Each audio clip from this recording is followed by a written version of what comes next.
Mr. Mitchell, I'd like to talk about partnering, particularly in Agon, but also about partnering with Balanchine. Could you talk to me about what you felt was different about partnering in Agon in relationship to other Balanchine ballets and about partnering in Balanchine? Well, I'd say number one, partnering in Agon, that Mr. Balanchine, it really taught me a wonderful sense of how to partner. And Mr. Balanchine always would say we should take social dancing because we forget to use the fingers to make the ballerina aware.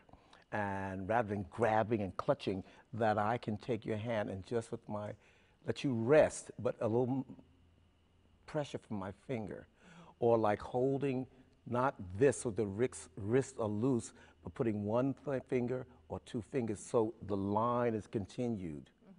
But at the same time, you're always being able to this so that the hand is resting like on a bar, and I am presenting you. He's always saying present, present, and show off the woman.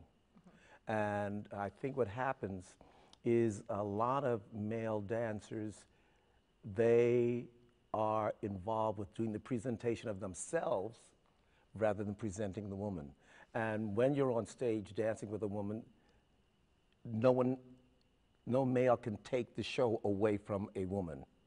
In Agon, you're in all kinds of positions. You're lying on the floor, you're upside down, and so you have to know your center, but at the same time, the arm is like the bar, that is the support.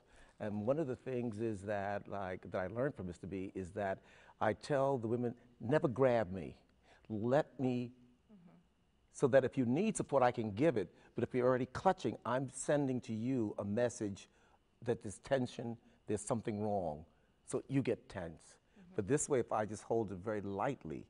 But this came also from the fact of Mr. B and also taking adagio classes all the time. Even, I remember Jacques and I, when we were dancing in the company, we'd always go take adagio class because that partnering, there's a wonderful pleasure that you get knowing that you are the support, not in competition with, but supporting. Working with him, and also I think it was the musicality and the rhythm.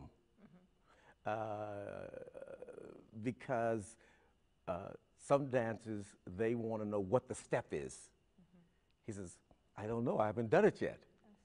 But he was so musical, and he would play and then the step evolved. Rather than saying it's glissade, jeté, there's no name for it. And so there's a trust. But the trust in him, then that allowed me to have the trust from the female.